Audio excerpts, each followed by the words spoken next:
¿Cómo debería llevarse adelante este desafío complejo del diálogo en la política, en la gestión política, en la gestión pública? Vamos a hablar de todas estas cuestiones con un experto, con Daniel Hernández, que es sociólogo, investigador del Centro de Investigación y Acción Social, experto en gestión pública, exfuncionario, profesor en varias universidades. Un gusto tenerte aquí, Daniel Hernández. ¿Qué tal? ¿Cómo estás? Buen día. ¿Qué tal, Javier? Un gusto estar aquí también. Bueno, muchas gracias por la disposición, gracias por la paciencia allí en la espera. ¿Hay antecedentes de estas situaciones en otros países donde hay un poder ejecutivo que tiene que hacer muchos cambios y lo tiene que hacer rápidamente, como ha planteado el propio Milei en alguna ocasión, pero claro, no tiene el apoyo de diputados y senadores en el Congreso de la Nación? ¿Qué han hecho en otras circunstancias en nuestra historia y también en historias de otros países? Sí, es una situación, a ver, uno podría establecer algunas analogías. A mí me parece que es una situación bastante, para Argentina, bastante nueva. Uno podría, hay mucha gente que está asociando este tipo de gobiernos, de situaciones políticas a fenómenos que en Europa llaman los populismos, ¿no? Que es Ujú. un poco saltar sobre las estructuras y las instituciones políticas para establecer un diálogo casi directo con la sociedad y bypassear, por decirlo de alguna manera, a las instituciones parlamentarias, etcétera, ¿no? Con todas las dificultades que eso aparece. Sin embargo, a mí me parece que también, primero, en Argentina tiene características muy distintas, y aparte que son parte de una crisis política. A mí la sensación que me da es que este gobierno, más que una salida, o sea, este gobierno debe leerse en el contexto de una crisis del sistema político. Uno de los planos de análisis es esto. Y Ujú. esto a mí me parece que es más que nada una continuidad de esa crisis, no una salida, la situación en la que estamos. Porque, como vos decías, ahí estamos como en situaciones raras, difíciles de entender en principio, o aparentemente, ¿no? Por un lado se está buscando legitimarse, diciendo no me importa la legitimidad política. Se está buscando sacar medidas sin conseguir apoyo político, ¿no? Casi diría incluso radicalizando esto más, provocando a lo que podría ser un apoyo político, ¿no? O sea, lo que está reflejando esto es una crisis del sistema político bueno, creo que está en el origen incluso de este mismo gobierno. Ese es uno de los planos para analizar esto. ¿Qué pasa con el juego que está estableciendo el gobierno, que es casi decir, yo no quiero el juego político, pero sin embargo tengo que hacer política? Y eso también pasa a nivel social, ¿no? Estoy pidiéndole apoyo a la gente cuando las medidas parecen estar castigándolo, ¿no? O sea, eso solo se lee en el marco de que estamos ante una crisis todavía en desarrollo. A mí no me parece que esto sea una situación normal, regular y sostenible durante mucho tiempo, ¿no? Ujú. Hay que hacer un esfuerzo de imaginación, pero me parece necesario para poder analizar con un poco más de frialdad, porque si uno le pone nombres a las circunstancias, muchas personas que apoyan, en este caso, por ejemplo, que han apoyado y siguen apoyando al presidente Milei, se exacerban si uno hace algunas observaciones. Pero hagamos el ejercicio. ¿Qué pasa cuando un gobernante corta puentes de diálogo con gobernadores, por ejemplo, que son los que tienen el poder territorial, que son los que tienen el vínculo con diputados y senadores que defienden, que tienen el mandato de defender, ¿no? Los Sí, sí. intereses de las provincias y de los distritos? Cuando el gobernante corta o rompe puentes, digamos, con la oposición, en el medio de una situación de ajuste que también empieza a perjudicar a los propios votantes de ese gobernante. Sí, sí. Sí, es paradójico porque pasan dos cosas cuando se toman estas actitudes. En principio se cierra, se debilita, se encoge la alianza política, la coalición política que, que está proponiendo estas medidas. Pero por otro lado está apelando a una sociedad en donde esto parece tener un impacto. O sea, lo que uno puede ver es que el apoyo a Milei, por más que algunas encuestas dicen que está bajando el apoyo al gobierno, se mantiene alto todavía. O sea, la gente no está diciendo que no, incluso frente a situaciones como esta, te suben el boleto, te suben el transporte, va a pasar lo mismo como con la nafta, hay una reducción del salario, se están quitando planes sociales, y sin embargo la gente apoya. La pregunta es, o sea, el cálculo del gobierno es, yo no juego a ganar en el juego institucional porque lo quiero cuestionar y me apoyo en la legitimidad que me daría el voto popular o el apoyo popular, que no es solo el voto inicial, sino que todavía se mantiene con niveles de apoyo importantes. Lo que hay que ver es cuánto dura esto, ¿no? Lo que hay que preguntarse es por qué la gente tiene todavía este nivel de apoyo a las propuestas que están en el gobierno cuando son tan agresivas contra los propios votantes, ¿no? Para mí ahí la respuesta está en el origen de este gobierno, que es una crisis política. Es decir, la gente dejó de creer en otros relatos que se le planteaban, ¿no? Dice, lo otro que me proponían, ya no lo creo. Entonces, claro. Este gobierno lo que está haciendo es ir en contra de eso que fundamentaba el discurso que estoy cuestionando para ver qué pasa, ¿no? Esa es la crisis, digamos, que se ha planteado, ¿no? Entonces, me parece que el juego del gobierno es eso, ¿no? Quita sus apuestas, sus jugadas, etcétera, el escenario institucional y busca ponerlos en el escenario, en clave social, en clave de apoyo. La idea del plebiscito, todas estas cosas, juega en el mismo sentido. No parece en principio una salida a la crisis esto, sino lo que uno ve es que esto parece agravar más las cosas en lugar de resolverlas, ¿no? Daniel, está planteando, como decís vos, un proyecto muy audaz con una debilidad institucional cada vez más fuerte, ¿no?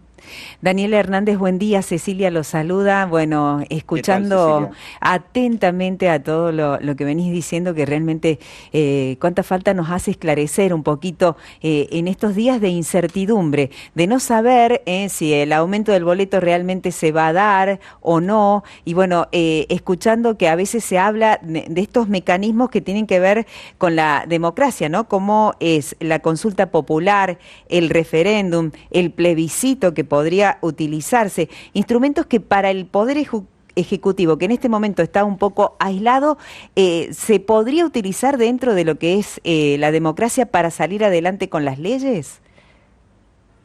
Yo veo difícil la salida por el lado del plebiscito, ¿no? Vos sabés que hay dos tipos de consultas posibles, una convocada por el Congreso, que sí sería vinculante, y otra que es convocada solo por el Ejecutivo, que sería una consulta no vinculante, ¿no?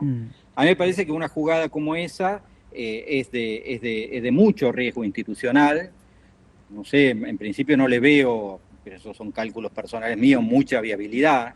Tenemos una sociedad fragmentada, no tenés el 80%, qué sé yo. Uno puede cuestionar la política de Bukele en Guatemala, por ejemplo, pero tiene el 85% el 85% de los votos y tiene una mayoría abrumadora en diputados, ¿no? Apelar a la sociedad desde esa posición es una cosa, porque después tenés herramientas institucionales para llevar a cabo tus propuestas, ¿no? En este caso, tenés una sociedad, no lo votó el 80%, tiene una coalición muy poco formada, entonces arriesgarse a un plebiscito, plantear eso, es primero no tener garantías de éxito y es casi poner al gobierno al límite de sus propias posibilidades, ¿no? De su propia continuidad, casi diría, ¿no? Daniel, ante estos nuevos paradigmas que se están viendo en la política, sobre todo en populismos que buscan más, como vos decías, el contacto directo con la gente, con los votantes y no tanto con las instituciones. ¿Cuál es la enseñanza, si se quiere, o de lo que dicen los manuales de la política acerca del diálogo para llevar adelante la cosa pública? Sí, a ver, como vos decías, Argentina tiene desafíos enormes enfrente y no son nuevos, son de largo plazo. Y lo que Lo que falta es la posibilidad de construir un proyecto colectivo, acuerdos que permitan establecer líneas fundamentales acerca de cómo resolverlos y que sobre todo sean creíbles. O sea, la sociedad de estos últimos 10 años, ¿no? El gobierno de Cambiemos y el gobierno del Frente de Todos, no dio respuesta. Entonces, erosionó, licuó la credibilidad de propuestas que planteaban ciertos rumbos, ¿no? Incluso confrontándolas demasiado entre sí. Lo que necesitamos son acuerdos colectivos acerca de cómo salir de esto. A mí esto lo que me parece es que es bypassear la necesidad de una construcción política, de un proyecto colectivo. Ahora, eso nos tiene dos planos de responsabilidad para mí, ¿no? Uno, una responsabilidad muy fuerte de la dirigencia política. O sea, la dirigencia política no solo representa a los intereses de la ciudadanía, sino que los forma, ¿no? Y no hemos estado a la altura en el sentido de formar sujetos colectivos que permitan encarar este tipo de desafíos muy fuertes. Y el segundo punto que me parece que es muy importante también es que estamos construyendo nuevos tipos de argentinos. O sea, estamos siendo gente muy distinta. En ese sentido, pensemos que en los años 50, cuando pasábamos de una sociedad que tenía muy centrada en un modelo agroexportador, sin industria, a una sociedad más industrializada, más urbanizada, el tipo de gente que somos fue distinto, ¿no? Las cosas por las que nos enojábamos y las cosas por las que nos poníamos a trabajar juntos eran distintas a las de antes. Bueno, ahora está pasando lo mismo, ¿no? Ahora uno tiene un conjunto de gente muy enojada, no solo contra las grandes injusticias, sino contra las pequeñas injusticias que me cometen los de al lado, ¿no? Todos nos sentimos enojados o sufriendo injusticias que nos produce el otro. Y no tenemos muchas cosas en común por las cuales luchar. Parece que en ese sentido la ausencia de una voluntad colectiva que permita plantearse desafíos en común, lo que produce es este tipo de salidas, ¿no? Que es vayamos contra el sistema político, eliminemos la necesidad de diálogo, de construir ciertos consensos, porque hemos venido fracasando en eso, ¿no? Entonces la gente está probando esto no es construir consenso, es todo lo contrario, ¿no? Entonces, a mí me parece que, insisto, esto es parte de una crisis, no lo veo como una solución a esa crisis, ¿no? Daniel, esta crisis política de la cual pareciera ser que es una continuidad, como vos decís, lo que se está viviendo en este momento, también tiene que ver con lo que nos pasa a nosotros internamente, quizás, ¿no? Porque gente que en este momento se siente como un poco con vértigo permanentemente, porque dice, buscaba el cambio, ¿no? Que es un poco quizás lo que se votó en su momento, el cambio por el cansancio que se sentía de lo que se venía viviendo, ¿no? Era como que no aguantábamos más lo que teníamos, queríamos un cambio. De repente llega el cambio y por allí todo lo que se prometió para este cambio, vamos a tener paciencia porque todavía la gente como que por allí llegan mensajes aquí a la radio diciendo lo bancamos a muerte al presidente porque sabemos que hay que esperar, que es muy pronto para cansarse, ¿no? De este cambio que supuestamente iba a llegar. Es un poco también lo que nos pasa como argentinos, que no sabemos bien dónde estamos parados. Es parte también de esta crisis que viven los políticos. Sí, yo creo que hay que leer esta crisis en ese doble plano, ¿no? En el plano político y en el plano de lo que nos pasa como sociedad, que las dos cosas están conectadas. Por eso digo, lo que nos pasa como sociedad también tiene que ver con, yo creo, una falta de estar a la altura de la dirigencia política, ¿no? Eso sí. Pero sí, yo creo que hay que ver hay que seguir muy de cerca lo que pasa, lo que se dice no solo en el sistema político, en estos conflictos entre el presidente y el gobierno, en el presidente y el parlamento, sino en el plano de la sociedad, ¿no? ¿Cómo va a ir reaccionando y procesando esto, por ejemplo, las clases medias que van a sufrir un duro golpe ahí con este ajuste?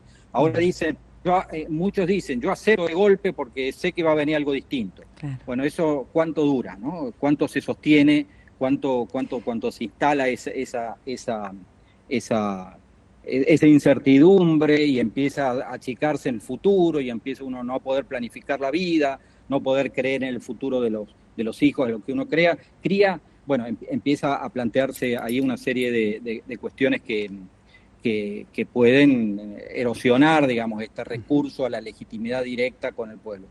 Y el otro punto es la gente en situación de vulnerabilidad extrema que nosotros estamos haciendo ahí en el CIAS un estudio en barrios populares y decimos la gente vive con dos líneas de pobreza, por decirlo de alguna manera, ¿no? Con dos líneas críticas para ellos, ¿no? Una línea es cuando los ingresos ya no alcanzan y uno no puede ni siquiera soportar el día a día, ¿no?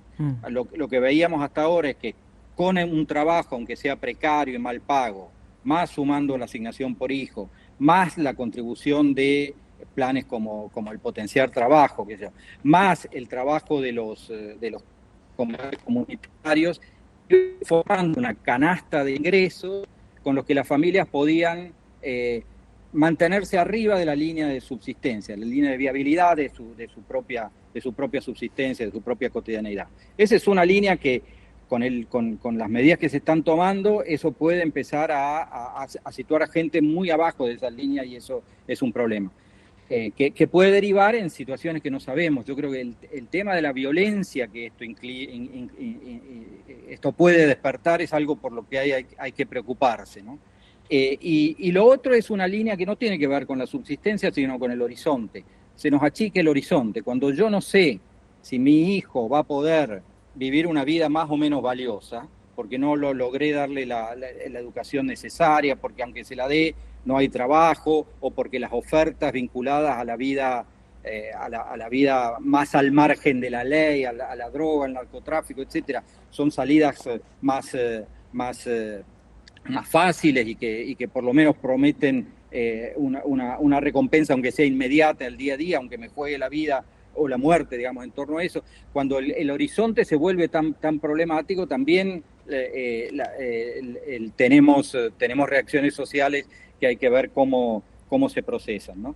Yo creo que es la preocupación que tenemos por la institucionalidad y la falta de diálogo político y de la construcción de consensos y orientaciones que hagan previsible un futuro, hay que también mezclarlo con la forma en que las clases medias que empiezan a ver su vida puesta en crisis, mucho más de lo que estaba, y sobre todo los sectores más excluidos, cómo se ven afectados por esto, es otra de las líneas que hay que ver para analizar la situación política y la viabilidad de esto, ¿no?